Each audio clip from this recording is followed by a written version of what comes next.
Aujourd'hui sur le podcast, à la surprise générale, on reçoit mon père.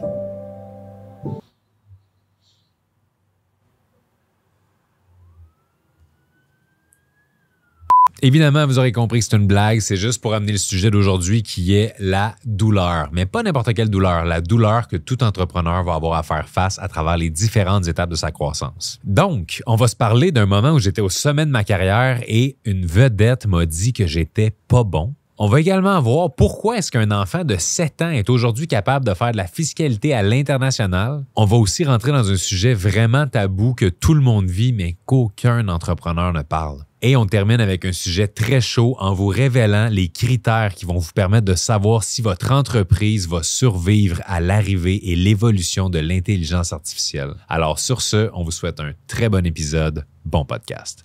Être entrepreneur, tu le sais, je le sais, tout le monde le sait, c'est fucking facile. Ben oui. Moi, je me suis lancé à 18 ans, puis ça a parti tout de suite. Pouf! Succès. Écoute, c'est tellement facile l'entrepreneuriat que la plupart des gens, je pense, font même beaucoup d'argent avant de se lancer. Puis là, en cours de route, on fait des essais-erreurs, puis on tombe toujours sur les bonnes solutions. En fait, évidemment, vous comprendrez que tout ça, c'est très sarcastique. Aujourd'hui, on se parle des vraies affaires, l'envers de la médaille. Puis j'aimerais ça justement qu'on ouvre le sujet parce qu'on va toucher à beaucoup de choses aujourd'hui parce qu'il y a beaucoup de choses qui font que l'entrepreneuriat, c'est un défi. J'aimerais ça que tu commences par nous partager peut-être de tes 15 dernières années. C'est quoi, toi, l'obstacle, la claque que tu as mangé en pleine face puis que tu t'es dit, ça, là, je ne m'attendais pas à ce que ce soit si difficile dans mon parcours d'entrepreneur. Je sais déjà quoi répondre en plus. Moi, c'est mon entourage. À quel point mon entourage, encore aujourd'hui, ne comprend pas ce que je fais puis les défis que je rencontre, les challenges que je vis au quotidien, la certaine pression que ça apporte des fois.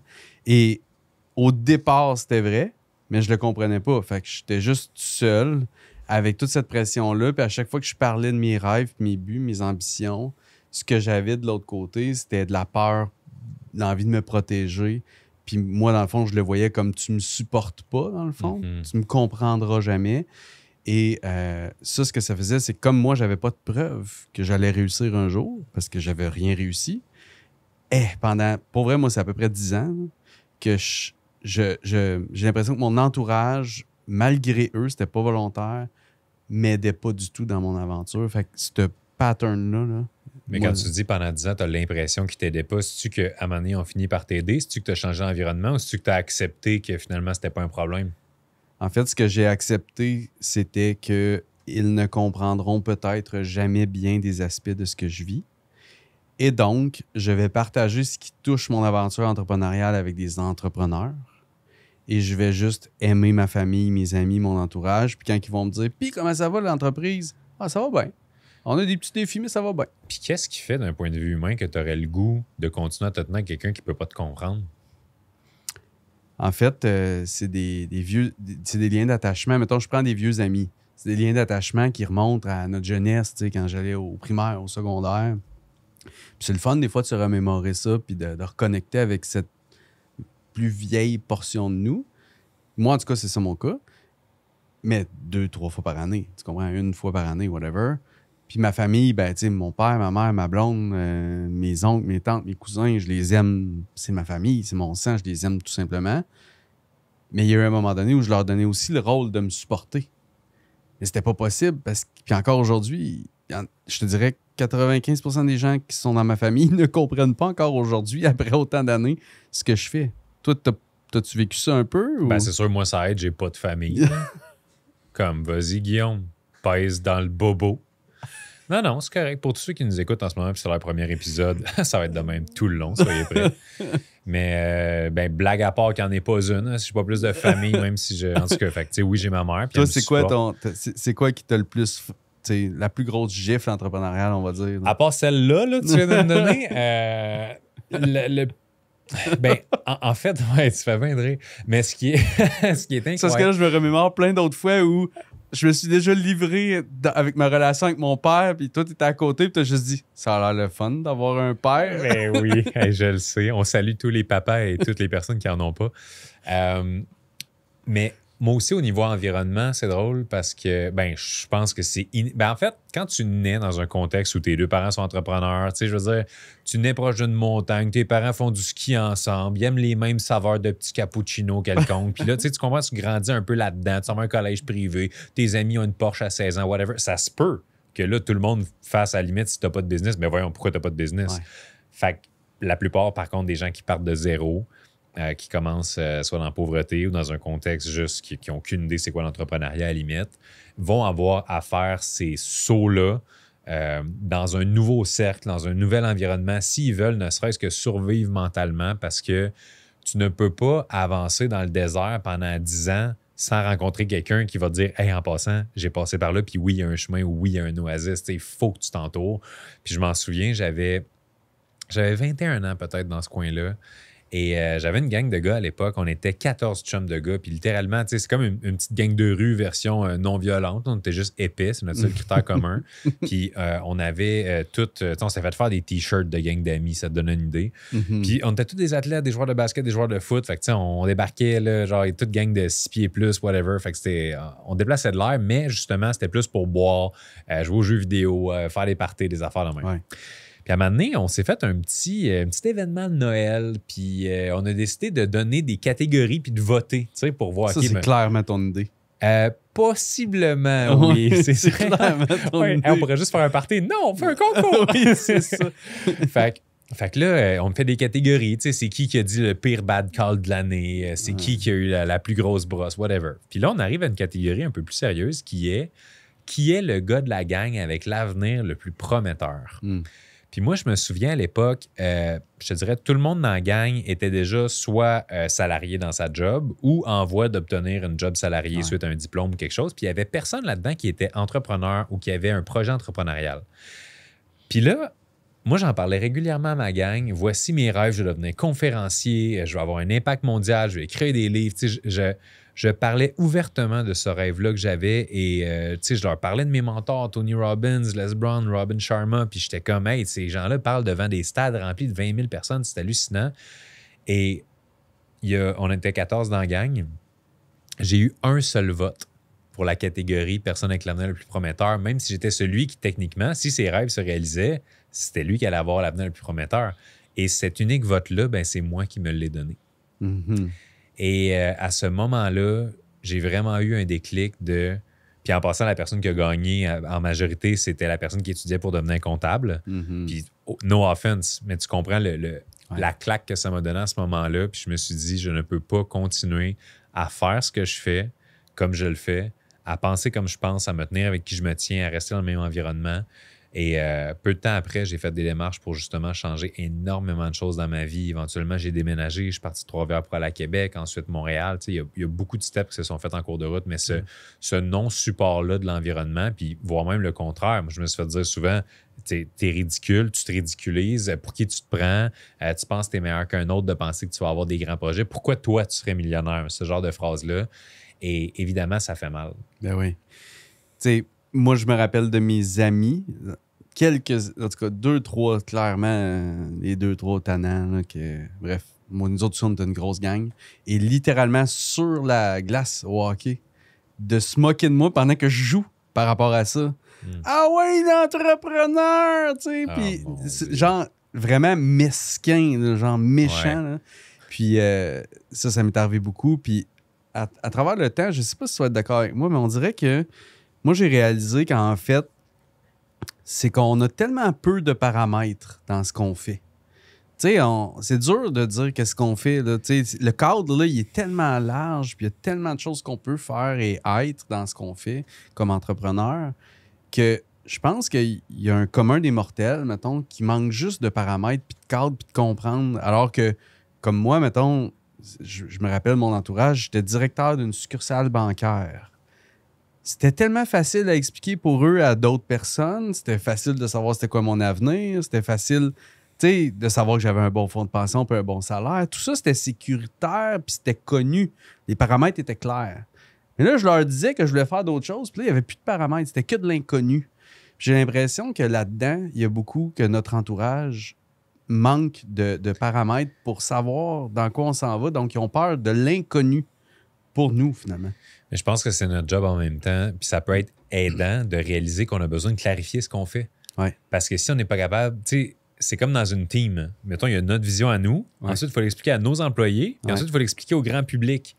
Fait que c'est pas vrai que parce que c'est clair pour nous, ça va être clair pour tout le monde. Ouais. Et c'est une belle opportunité, je pense, de se faire répondre « Ah ouais, OK, c'est ça que tu fais à peu près. » Puis de se rendre compte que c'est pas clair pour quelqu'un, aide à le préciser. Ouais. Puis, tu sais, justement, nous autres, ça fait pas si longtemps que ça là, qu'on est capable de dire avec précision exactement, tu sais, c'est à qui on s'adresse, c'est quoi le bénéfice exact, parce qu'on est tous les deux des gars qui ont acquis énormément de compétences puis de connaissances au fil des années. Fait que c'est sûr qu'au début, exemple, tu es électricien, ben tu fais de la job électrique, puis après ça, tu as ton cours en soudure, puis après ça, tu as ton cours en plomberie, puis après ça, maçonnerie, puis ainsi de suite. Ben, au final, tu es comme, ben, je fais un peu tout. Fait que c'est comme si c'est un défi. Ben, ça aussi, c'est un défi, je trouve. Puis j'aimerais ça qu'on en parle peut-être, si tu es d'accord, de comment, à travers les étapes de la vie d'entrepreneur, on doit se redéfinir peut-être constamment.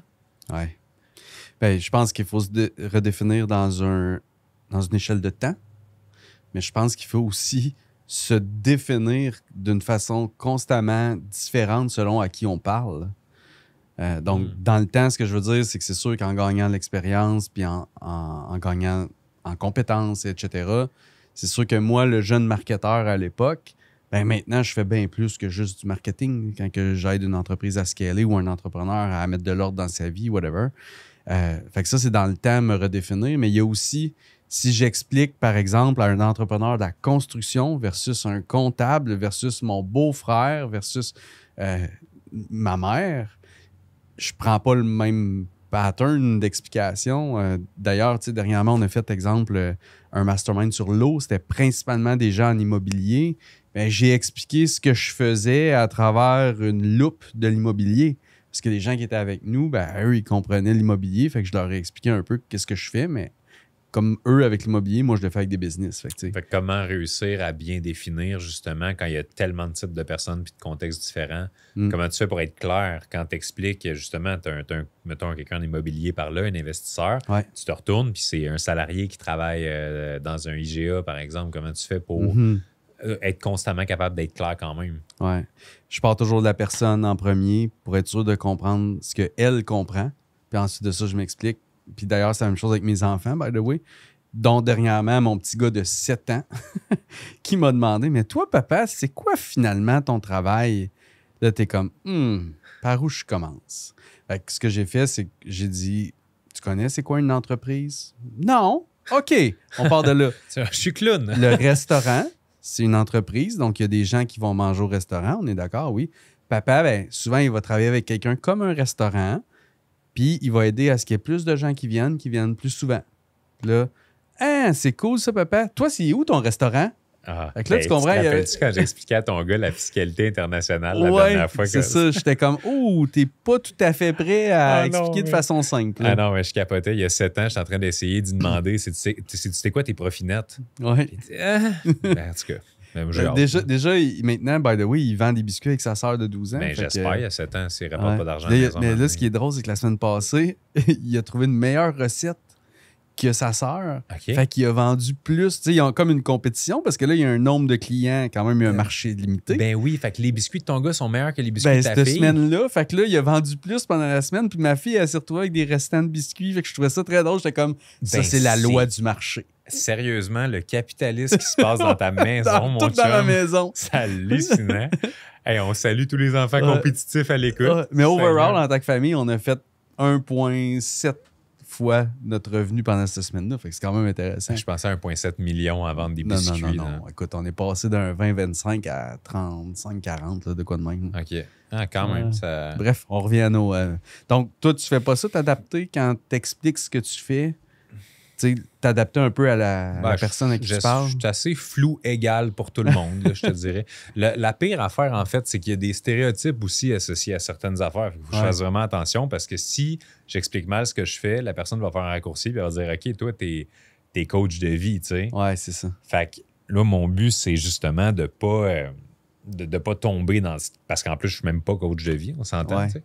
Fait que souvent, ce que je vais dire, c'est je suis auteur, je suis conférencier, puis j'optimise des entreprises et des entrepreneurs. Ouais. C'est ça. Mais c'est flou, tu comprends? Mais ça reste que c'est le plus clair qu'on peut aller dans une zone dans laquelle si la personne ne pose pas de questions, ben, elle n'aura pas plus de détails que ça. Moi, ce que je trouve intéressant, c'est que c'est assez clair que la personne comprenne ce que tu fais. Puis si elle ne te pose pas de questions, c'est parce qu'elle n'a pas d'intérêt. Puis c'est pas la personne avec qui tu dois en parler en même temps. Oui. Puis ces personnes-là, ben, comme on disait l'autre fois, on les lance en bas du bateau. Oui, c'est ça, exact. On les lance en bas du bateau. Puis Guillaume, on parle de struggle, puis tout. Oui, Manu. Oui, parce que... Y a-tu quelque chose que tu trouves qui était difficile initialement et qu'aujourd'hui, c'est rendu facile? Ça. Parler. Ah oui, tu trouves ça facile? Ben... On dirait... Regarde, je suis même capable maintenant de dire « Va chier! » C'est vrai. Avant, j'aurais jamais fait ça. C'est vrai. Là, maintenant, je peux même le répéter. Va donc chier. Je suis fier de toi, Guillaume. Ouais. Non, mais en fait, c'était vraiment un énorme struggle pour moi de m'exprimer devant des gens. Donc, mettons qu'on recule à l'école, là, c'était épouvantable. Là. C'était pas du tout souhaitable pour moi. Là. Je détestais ça à mourir. Puis après ça, quand j'ai voulu utiliser le web, j'avais pas comme compris que le web, c'était un média de communication. Fait que je pensais que je pouvais réussir sans avoir à communiquer. Calvaire. Ouais, je sais. J'étais pas tout là, tu sais. C'est correct. Mais à l'époque, il n'y avait pas de vidéo ben non plus, puis ça. Mais c'est ça. Puis finalement, ben, à un moment donné, j'ai fait, OK, soit que je deviens bon communicateur ou meilleur, selon ton point de vue. Ouais, c'est correct. Chacun ses forces. J'étais encore sur mon chemin de perfectionnement. Mais... Et c'est ça, je dis souvent, pendant 2 ans, moi, j'ai fait des vidéos dans ma caméra qui n'ont jamais sorti de ma caméra. Là. Ils n'ont pas vu le jour. Il n'y a personne qui les a vues. Ils ont tous été délités. Puis, puis maintenant, des fois, j'enseigne à des gens le storytelling, mettons, tout ça. Puis ils sont comme, c'est tellement naturel pour toi. Non, mais t'as pas idée les années que j'ai essayé d'être juste moins poche. Puis là, maintenant, je me trouve OK. Mais encore une fois, aujourd'hui, je venais au podcast en nous ayant écouté. Puis en ayant fait des clips dernièrement, et de me dire, OK, j'ai quand même encore plein de patterns verbaux qui me font gagner du temps, où j'utilise des donc, des facs, des si, des brefs, tu sais, puis je commence mes phrases en faisant un estique de détour, puis je prends beaucoup trop de mots, puis d'ailleurs, tu m'as fait un feedback non demandé dernièrement là-dessus. Mais je me rappelle mon point, c'est que c'est beaucoup plus facile de faire ça aujourd'hui que ce l'était au début. Toi? Ben, moi, j'utilise le mot ultimement à toutes les sauces beaucoup trop souvent pour faire à croire que ce que je m'apprête à dire dans ma phrase est plus important que ça l'est vraiment. Donc, ouais, mais ça, t'as travaillé fort ta communication, mais là, c'est un skills que bref, t'avais plus naturellement, je pense, au début. Fuck all, mon gars, j'étais le pire. Sérieux? Ben, faut que tu te mettes en contexte que de base, j'étais un petit garçon qui avait tellement peur des adultes de parler en public que quand ça cognait à la porte, je partais me cacher dans les garde-robes. Ouais. Fait que moi, j'avais juste peur des humains, règle générale. Donc, j'ai grandi en étant introverti, en voulant pas déranger, en voulant pas prendre ma place. Et aussi, pour ceux qui nous entendent seulement en audio et qui ne peuvent pas regarder la caméra en ce moment, les dents que j'ai dans la bouche en ce moment n'ont pas toujours été celles-ci. Et j'étais extrêmement complexé par mon sourire. Donc, imagine ma personnalité d'aujourd'hui là, qui s'empêche de rire et de sourire. Fait que pendant une bonne partie de ma vie, en fait, t'existes plus. Ben, littéralement, non, mais c'est que tu essaies de rentrer en dessous du tapis, tu essaies de ne pas prendre de place, tu essaies de, tu sais, si tu mets ta main devant ta bouche quand tu ris, puis tu peux pas shiner nécessairement. Fait que, on a un commanditaire aujourd'hui qui est le Centre dentaire. Ça aurait été tellement mauvais. Imagine la ploie, là. Ouais. Mais c'est ça, fait que j'avais ça de base et à cause de ça, j'ai jamais cherché à être au-devant des gens, j'ai jamais cherché à communiquer, m'exprimer. Puis, tu sais, les oraux, j'étais terrorisé parce que je voulais pas parler devant tout le monde et tout ça. Et en 2014, j'ai procédé à j'ai des facettes, là, je peux le dire, mes 4 dents en avant. J'avais des craques entre les dents avant. C'était assez prodigieux. Tu pouvais lancer des 10 cents. Et c'est ça, j'ai fait refaire ces 4 dents-là en avant. Puis ça a influencé ma confiance en moi. Ça a influencé ma capacité de sourire, m'exprimer. Au début, j'étais terrorisé en plus parce qu'après l'opération, je sautais. Parce que l'air ne passait pas de la même manière. Puis là, je parlais comme ça. Puis je me disais, hey, moi, là, pour avoir plus confiance en moi, ça va me faire cette opération-là. Ça ne se passera pas comme ça. Puis ça a pris un temps, mais finalement, j'ai regagné cette skills-là. Ouais. Et j'ai pris des cours d'expression orale. J'ai pris à force de faire des conférences aussi, je me réécoute. et j'apprends, je m'évalue. Comme quand je joue au basketball, tu regardes ta game, tu vois où est-ce que tu t'es fait shifter par l'attaquant, tu regardes quelle mauvaise décision tu as pris. Fait que je pense que l'auto-analyse est quelque chose d'extrêmement important pour réussir à contrer certaines failles. Ce qui m'est arrivé, moi, dernièrement, là, je vais te le dire, je voulais pas le dire, mais là, je vais le dire. Si tu me le demandes, moi, te le dire. Ben, qu'est-ce qui s'est passé dernièrement, Guillaume? Je me demandais. En fait, en plus, parce que j'ai peur que ton ego passe pas dans la porte après. C'est pour ça que je sais pas si je devrais le dire. Ah non, mais il passe déjà plus, là, t'es ouais, safe. c'est ça. Ça passe serré déjà. Fait que... Non, mais en fait, tu sais, quand tu utilises Opus Pro pour faire des clips, oui. L'intelligence artificielle, elle, qu'est-ce qu'elle fait? C'est qu'elle trouve les hooks initiales pour t'aider à avoir des bons clips. Puis cette semaine, je m'amusais avec ça pendant que je faisais d'autres choses. J'ai une banque d'heures de 100, je sais pas comment heures là-dedans. Et je me suis dit, tiens, je vais brûler une coupe de crédit. Puis je vais regarder, peut-être qu'on pourrait avoir une coupe de clips qui pourrait être combinée dans notre contenu avec ceux que les gars ils font pour nous autres. T'sais. Puis, Estique, toutes les clips, c'était toi qui sortais. J'imagine. Oui, parce que... non, mais en fait, quand je le savais, c'est pour ça que je voulais pas le dire. Non, mais en fait, ça a été... oui, c'est ça, mais ça a été une claque d'en face de me dire... Puis tes hooks sont bons au début. Quand tu commences, tu comprends, les hooks sont bons. Puis là, j'essayais de trouver les endroits où moi, j'avais des bons hooks qui commençaient. Puis en fait, c'est normal que l'intelligence artificielle n'ait pas trouvé parce que je commence toujours avec un maudit détour avant. Non, bref. Fait que mon point, c'est que j'ai bien vu que mon pattern de communication, il y avait quelque chose à changer au niveau de la synthèse, au niveau de comment j'exprimais mes idées, l'ordre dans lequel je le faisais. Fait que j'ai vu mon propre match en replay cette semaine. Et si tu n'avais pas regardé, tu n'aurais pas pu savoir, donc tu ne pourrais pas ajuster. Et si on peut sortir des erreurs puis aller dans le conseil, je vous dirais... Si vous ne regardez pas, soit vous-même, ce que vous faites déjà pour l'évaluer, si vous faites juste, justement, produire des pièces de contenu, puis faire « Ah, ben ça n'a pas pogné », mais vous ne prenez pas le temps d'analyser. Si vous sortez des épisodes de podcast, « Ah, ça ne fonctionne pas », sans analyser, puis l'étape d'après, je vous dirais, c'est de vous faire analyser par quelqu'un d'autre. De prendre quelqu'un qui a de l'expertise, de prendre quelqu'un qui est... Vous voulez être bon en montage vidéo, vous faites analyser vos montages vidéo par quelqu'un qui est compétent là-dedans. Vous voulez être bon en art oratoire, c'est le même principe. Moi, j'ai les plus grands conférenciers du Québec sont venus me voir sur scène pour me donner leur feedback parce que je leur ai demandé si c'était important pour moi. Et justement, c'est d'avoir l'humilité. Sylvain Boudreau, qui est un ami et mentor, qui m'a dit « Manu, ta conférence n'est pas bonne. » Il m'a dit ça à un moment précis où ça faisait des années que je faisais ça, des milliers de billets vendus partout dans le monde et tout le monde, même réaction, « Wow, c'était écœurant! » Fait que j'étais habitué de me faire craquer l'ego dans le tapis par rapport à justement mon art oratoire sur scène. Je sais que c'est une force. Lui, il me dit « Ta conférence n'est pas bonne. » Premier réflexe, avec tout le respect que je vous dois, M. Boudreau, « Fuck you! » Mais je voulais apprendre parce que c'est le meilleur. C'est lui qui roule depuis le plus longtemps et tout ça. Fait qu'il me donne les détails. Et il me dit, je vais mettre quelque chose au clair, Manu, tu es un des meilleurs orateurs et raconteurs que j'ai vus sur une scène. Ton énergie est incroyable, tu captives la foule. Ta conférence n'est pas bonne parce que tu la prends et tu la donnes à quelqu'un qui n'a pas ton talent et ton charisme.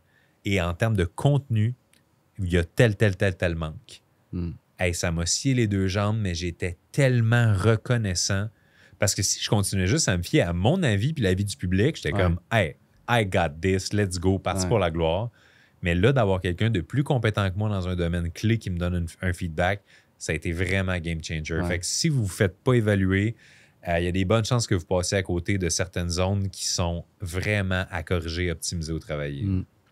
Donc, c'est ça qui est... Moi, ce que je trouve intéressant, c'est que c'est quand même ce qui est rendu plus facile. Les deux, on a pris la communication là, comme... quelque chose qui était vraiment difficile au départ, qui est rendu plus facile. Puis malgré que c'est rendu plus facile, c'est encore quelque chose qu'on travaille constamment. Là. C'est ça qui est intéressant. L'écriture aussi, qui est un média de communication également, mais l'écriture persuasive, le copywriting, comment bien vendre à l'écrit, comment faire des bons hooks, comment réussir à capturer l'attention des gens. On pense parfois que dans un podcast comme ça, ça fait juste sortir spontanément. Mais c'est le micro-moment qui dure 0.5 secondes de réflexion sur le choix de mots, le débit, les pauses. Ça a un impact. Au niveau de l'écrit, je pense que tous les business, du moins tous les entrepreneurs qui doivent écrire eux-mêmes des pages de vente, des choses comme ça, devraient se former là-dessus parce que ça peut faire toute la différence. Je vais te donner un exemple. Je pense que j'en ai déjà parlé dans un podcast, mais le choix de mots, là, On avait un script dans ma business dans lequel, quand les gens s'abonnaient à notre compte, on leur demandait qu'est-ce que tu préfères dans mon contenu? Est-ce que c'est, mettons, les vidéos de développement personnel ou c'est les vidéos plus de business? Puis là, on s'est rendu compte qu'on avait beaucoup de personnes qui répondaient « Ah, ben je viens juste d'arriver, j'ai pas encore pris le temps, je viens juste de m'abonner, peu importe. Fait que de changer la phrase de « Qu'est-ce que tu préfères dans mon contenu » à « Qu'est-ce que tu préfères comme contenu? » Ouais. Mais c'est fou. Ça donne un taux de réponse qui est 25 plus élevé. 25 plus élevé en termes de taux de réponse. Tu sais la différence que ça fait en bout de ligne? En bout de ligne, oui. Ah ouais. Quand justement je faisais mes vidéos, là, puis que je les publiais pas, en fait, quand j'ai commencé après à les publier, ce qui est arrivé, c'est que je me rappelle, là, c'était toujours 8 minutes. Peu importe ce que je voulais dire, ça finissait toujours par des vidéos d'à peu près 8 minutes. J'étais pas capable de synthétiser mes idées en moins de 8 minutes. Hey, 8 minutes, tu penses-tu que c'est une vidéo YouTube? Puis là, moi, j'essayais juste de passer un message là, dans un groupe Facebook. Là, ça n'avait pas besoin d'être 8 minutes, mais je répétais, puis je tournais en rond. Puis maintenant, ben, j'ai encore ce défi-là, mais j'arrive vraiment dans nos ads ou dans nos clips ou whatever, dans le contexte, souvent en un paragraphe ou en moins d'une minute ou en 30 secondes, en passer des idées. Puis même, on m'a déjà dit que c'était une de mes forces de communiquer avec Synthèse. Puis j'étais comme, toi, t'as pas idée à quel point je communiquais pas avec Synthèse avant. Ça fait partie. Donc, c'est encore de la communication, mais si on revient à notre... moi, j'ai goût de nous ramener sur notre track. Ben, j'avais quelque chose aussi de, ben pertinent. Vas-y, non, mais quelque chose de pertinent. Moi, c'est rare, je suis pertinent, fait qu'on va garder ça comme un effet de surprise plus tard. Mais non, mais vas-y. Pendant que je te disais que j'avais de quoi de pertinent, je l'ai perdu, pour être honnête. Ben, je m'en allais dire c'est rare. Non, c'est une évidence que ça allait arriver. Ça. Mais, je pense... Oui! I'm back! Dans le fond, les... Hey, faut-tu être décousu pour faire un Eureka moment quand je me fais juste me rappeler de ma propre idée? Check bien ça. Y a-tu quelque chose que probablement tous les entrepreneurs vivent en silence qui est difficile, mais que tu penses que ça a besoin d'être nommé en ce moment peut-être pour valider le fait que hey, vous êtes normal de vivre telle chose qui est difficile? C'est vrai que c'est pertinent comme question, mais tu nous as ramené ça à la track comme je voulais faire. Ouais, non, mais j'aimerais savoir un clip, les gars, juste de Manu qui fait Oh, I'm back! Juste ça. Juste ça en clip, s'il vous plaît. C'est bon. Ben, moi, je vous poursuis si vous le faites. Fait que c'est pas de problème. Ça, c'est comme quand j'ai décidé de publier des behind the scenes que lui, il avait pas stock, mais moi, je les avais. Puis je voulais les publier, puis tu m'as dit, mon hostie, t'es bien mieux de pas publier ça, tu t'en rappelles-tu? Non. Ouais, c'est ça. Donc, revenons à ce qui est gardé. Pagé, si vous êtes à l'écoute, protégez-moi. ce qui est gardé sous silence. Moi, en fait, ce que je dirais, c'est que c'est le bordel partout. Ça, là, je m'explique. On pense qu'on est en affaires et qu'on est le seul à avoir l'arrière-scène de notre business qui est un peu en bordel.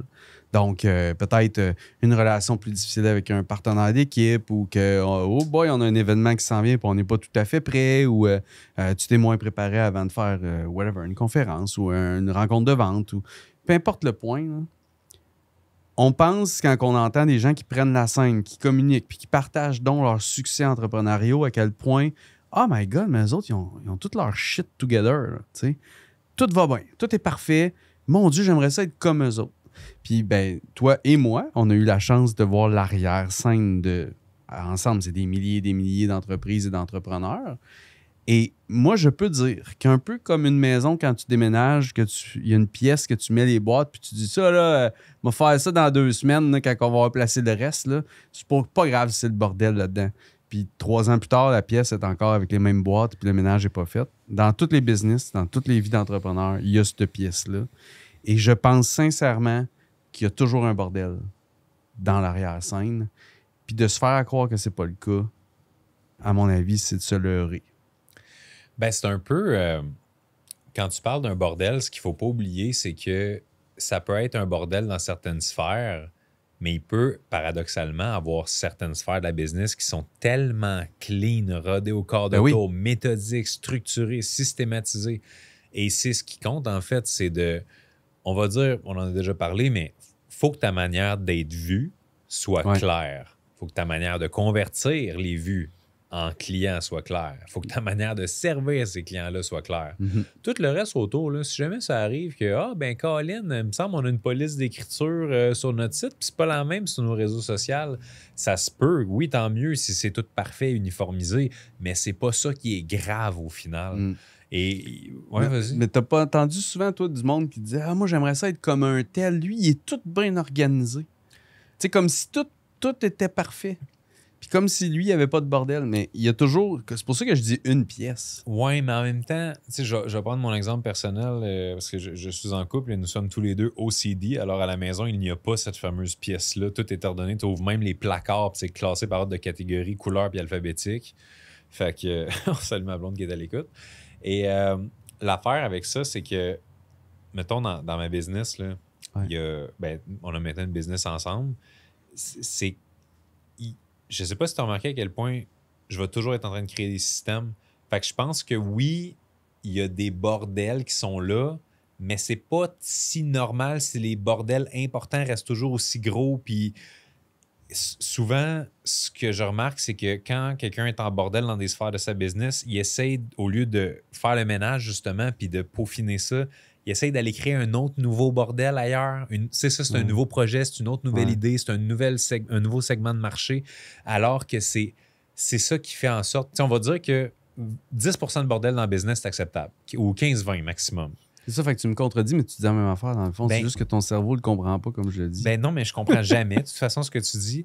Mais c'est comme si, quand tu es à 20% de bordel de ta business totale, puis que tu trouves que c'est un problème, tu penses que c'est la business le problème, fait que tu changes, mettons, un peu ton fusil d'épaule. Tu sais, il y en a qui vont créer une nouvelle offre, il y en a qui ils vont attaquer. penser que ça va être plus facile ailleurs. C'est ça, fait que, parce qu'ils se disent, là, c'est pas normal, mon Dieu, c'est tellement, j'ai de la misère à gérer ça, puis tout, alors que, tape sur le même clou encore et encore, améliore ce processus-là. Puis fais-toi aider, fais-toi entourer, puis toute la team va travailler mieux si c'est sur le même projet. Les clients vont mieux te comprendre, ton branding va être plus facile à faire. Si jamais demain je décide que je fais un coaching, mettons parental, il faut changer les couleurs, il faut changer le ci, il faut changer le ça. C'est beaucoup de travail à faire encore et encore. Moi, dans le fond, comment je veux le dire, c'est que, mettons que tu t'es lancé en affaires dans la dernière année. Puis que là, tu as tellement travaillé fort pour te faire connaître, apprendre à vendre, trouver la bonne offre, le bon client. Puis tu sais, tu as tout fait pour défoncer des portes puis arriver à faire lever ton projet. C'est sûr que ça se peut que ton système de facturation puis ta tenue de livre, au bout de cette première année-là, ça se peut que ce soit pas parfait. Puis honnêtement, c'est correct qu'il y ait un petit bordel là.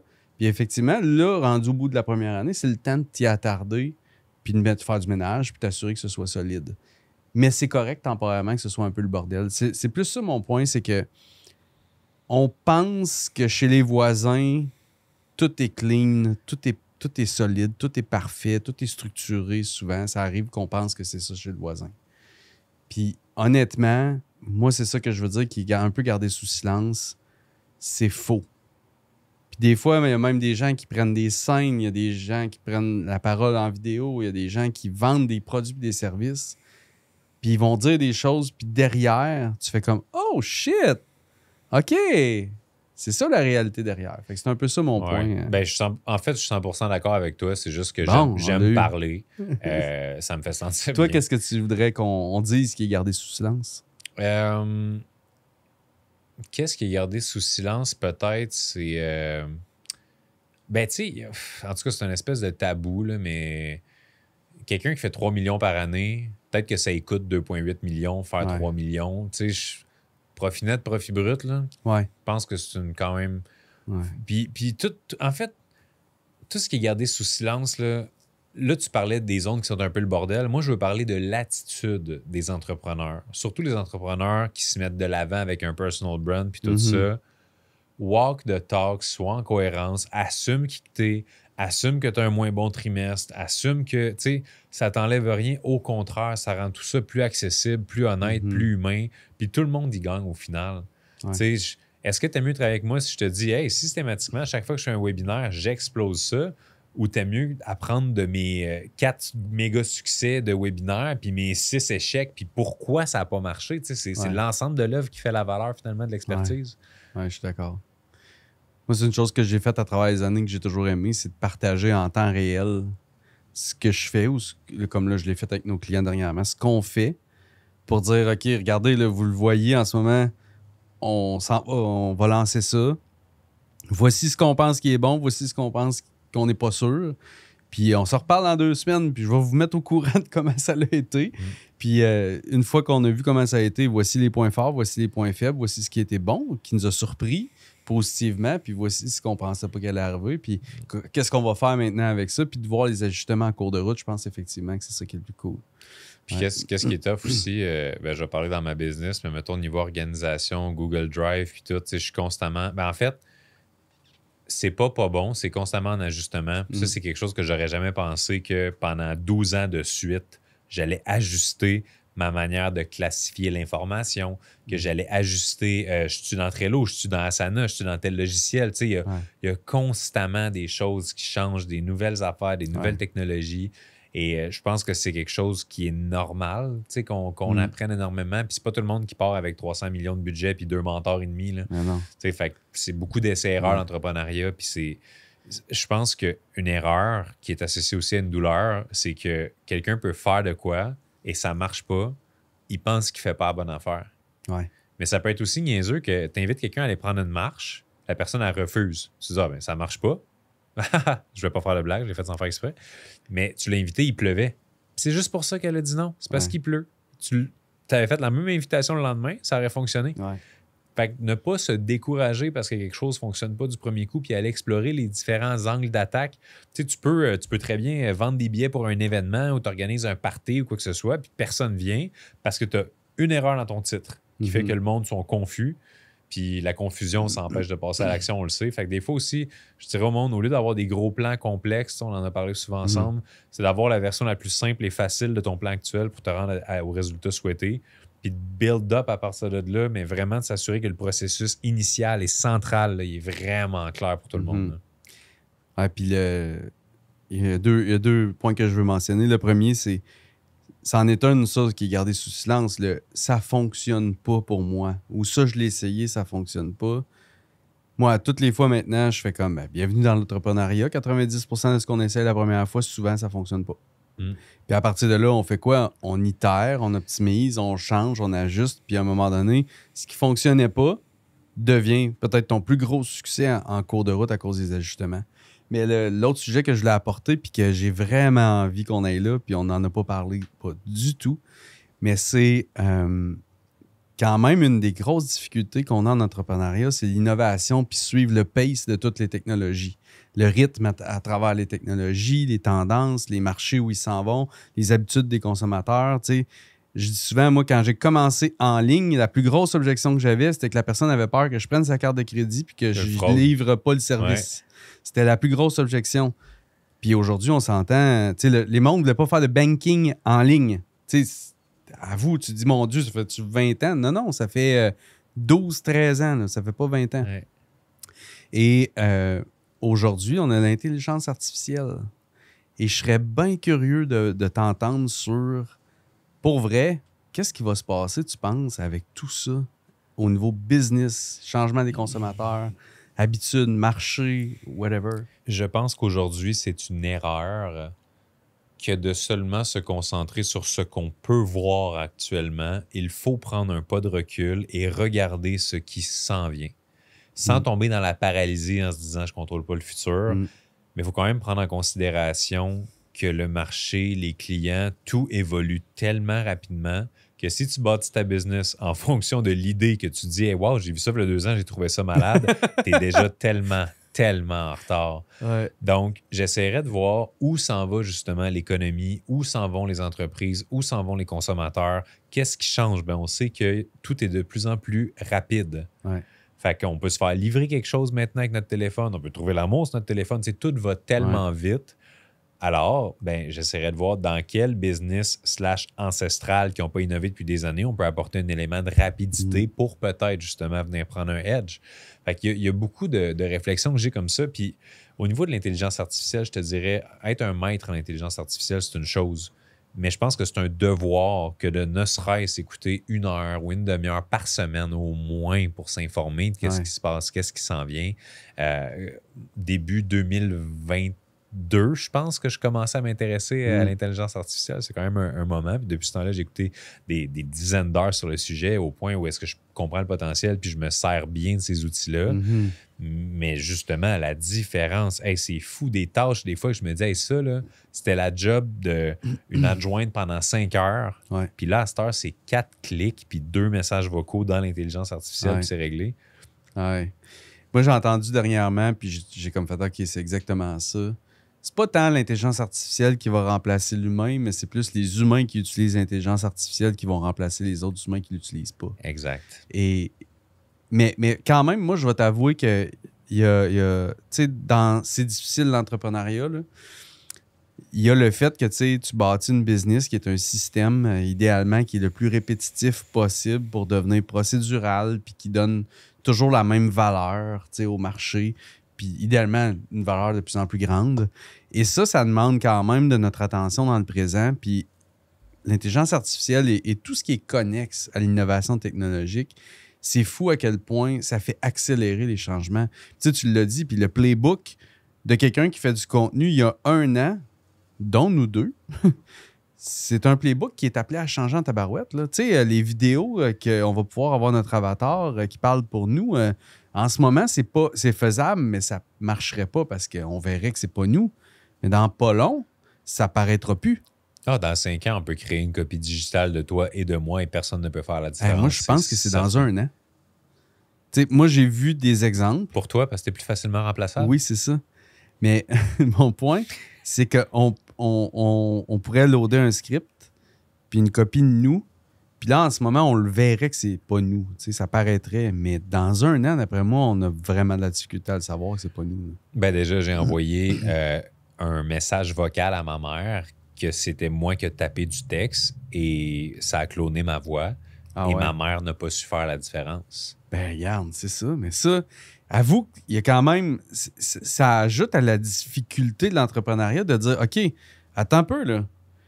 On rentre dans un monde prochainement où je peux cloner ma voix, je peux cloner ma face, écrire des textes à mesure que tu en écris avec l'intelligence artificielle et les écrivent pour toi. Corriger, c'est rendu l'intelligence artificielle. Traduire, tout ça. Traduire, créer. Moi, je me promène en marchant avec mon téléphone puis en parlant à ChatGPT principalement, régulièrement, puis j'ai l'air d'un cinglé, mais c'est mon best buddy pour créer.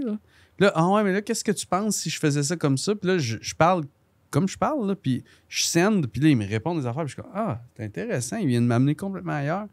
Mais tu sais, moi, je suis content d'être innovateur, puis tu l'es aussi.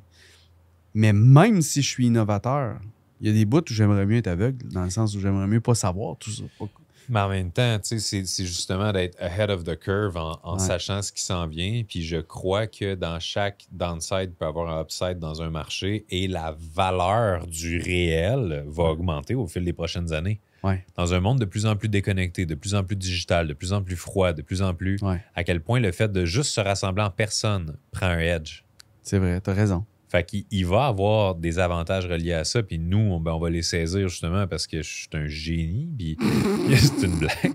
C'est à cause de l'ego que Guillaume m'a boosté tantôt. Vous le savez, là, je suis très humble dans la vie de tous les jours. C'est vrai, non? Trouves-tu? On fera ma psychothérapie un autre jour. Ouais, c'est ça. On se parlait des problèmes en entrepreneuriat, trouver le bon partenaire.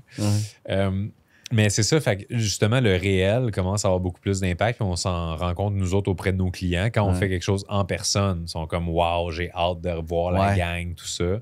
Je pense qu'aussi, à défaut d'être la personne qui se dit « Oh mon Dieu, je me sens dépassé par l'intelligence artificielle » puis tout, ben prends-toi quelqu'un qui est un expert de l'intelligence, qui rentre là dans ta business le plus vite possible, ne serait-ce que comme partenaire si tu n'as pas les moyens de le payer puis qui voit le potentiel de ton service.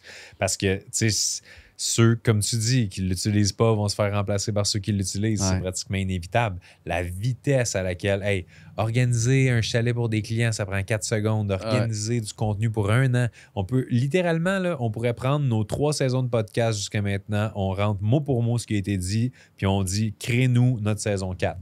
Sujet, hook, publicité en lien avec ça, choses à améliorer. Puis c'est hallucinant, là.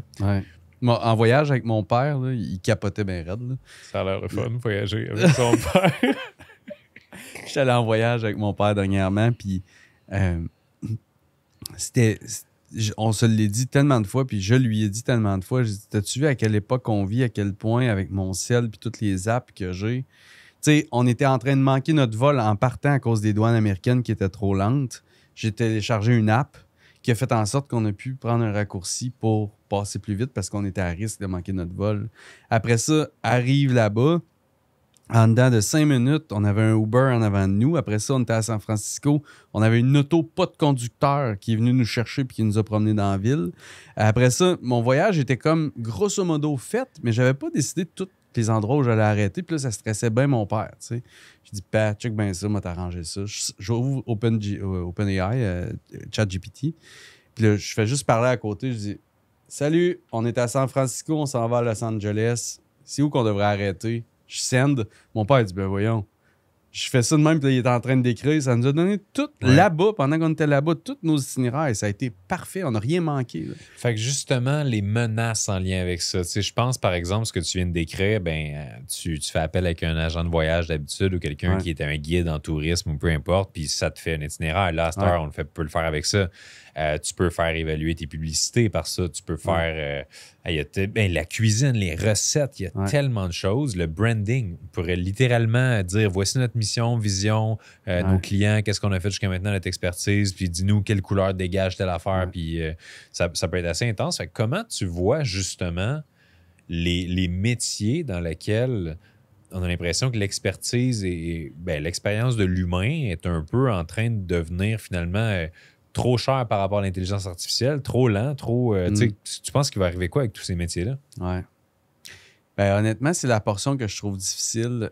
J'essaye d'avoir le pouls le plus possible, constamment, pour comprendre au fur et à mesure que ça se développe comment que l'humain est en train de s'adapter à ça. Parce que je pense que là, on n'est plus rendu à l'étape que c'est l'intelligence artificielle qui s'adapte à l'humain, mais l'humain qui s'adapte à l'intelligence artificielle parce qu'elle évolue à une vitesse tellement plus rapide que nous.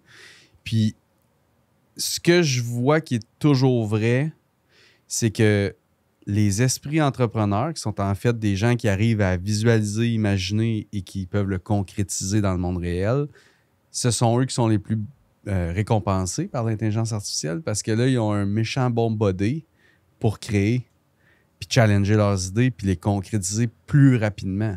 Fait que, tu sais, tu l'as dit, moi, je fais la même chose. Maintenant, une idée d'un message, une idée d'un projet, une idée d'un événement, peu importe l'idée, à cause et grâce à l'intelligence artificielle, on l'exécute en un temps record maintenant. C'est divisé par 10 le temps que ça a pris.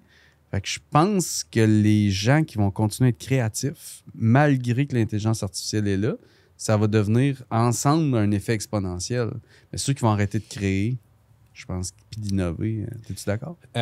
Non? Je suis encore plus stressé que ça. Ah oui? Parce que, tu sais, moi-même, je suis tout le temps, tu le sais, entre la vie et la mort, à me questionner sur ma propre existence. Et je me suis dit, qu'est-ce qu'un coach? Sauf les moments que tu te dis que t'es bon. Oui, exact. Mais une chance qu'il y en a, hein, parce que sans ça, moi, je ne serais plus là. Qu'est-ce qu'un coach? Ouais. C'est quelqu'un qui pose les bonnes questions pour révéler quelqu'un à lui-même afin qu'il trouve ses réponses. Ouais.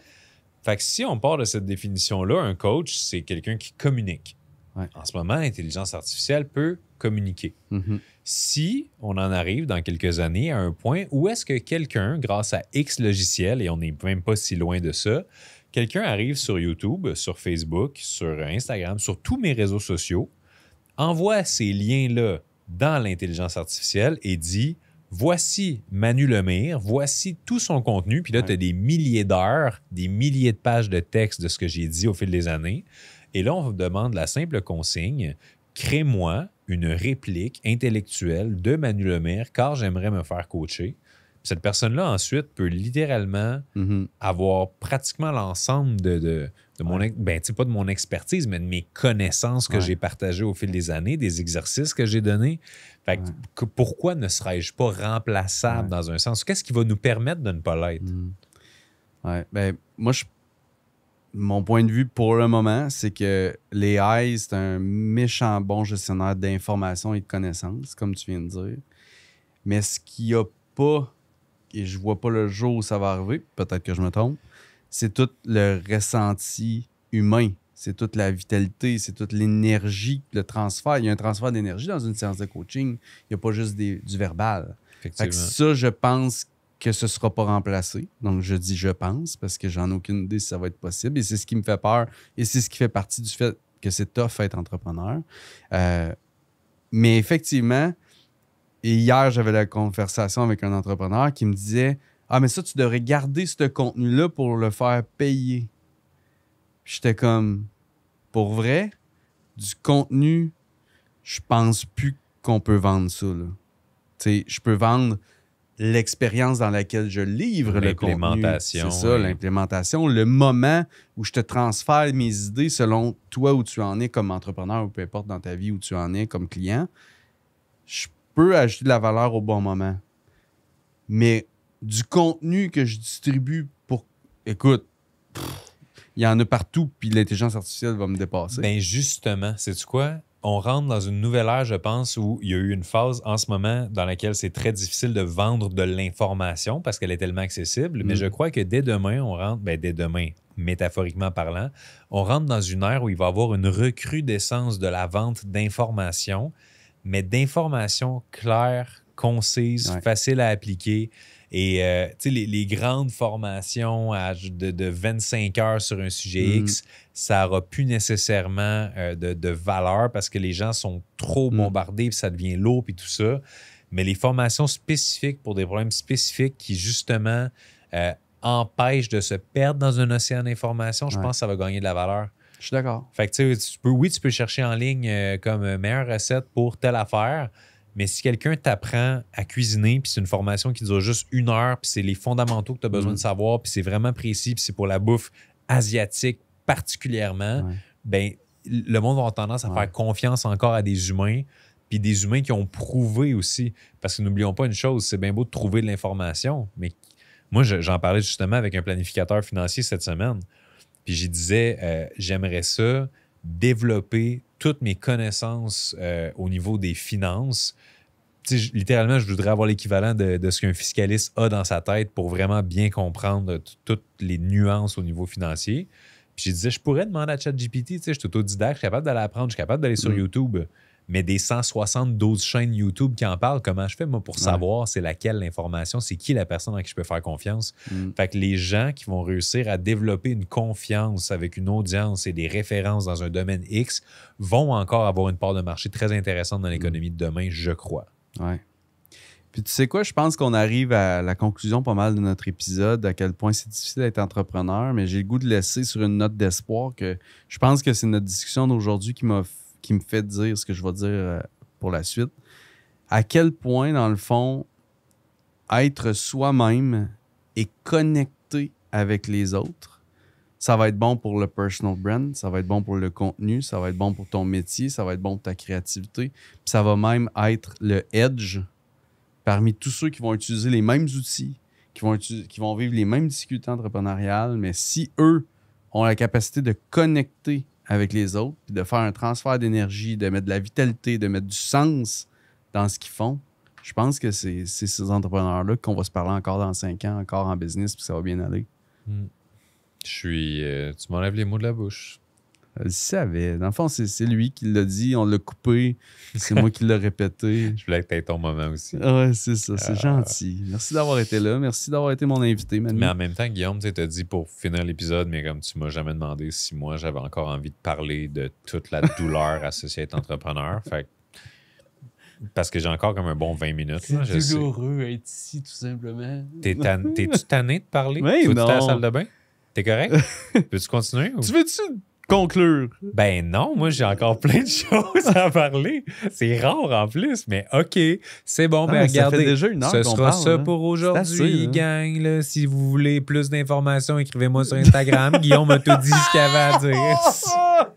On continue la conversation. C'est la pire conclusion ever. Laissez-nous un 5 étoiles pareil, s'il vous plaît. Pour moi, au moins. Pour les efforts.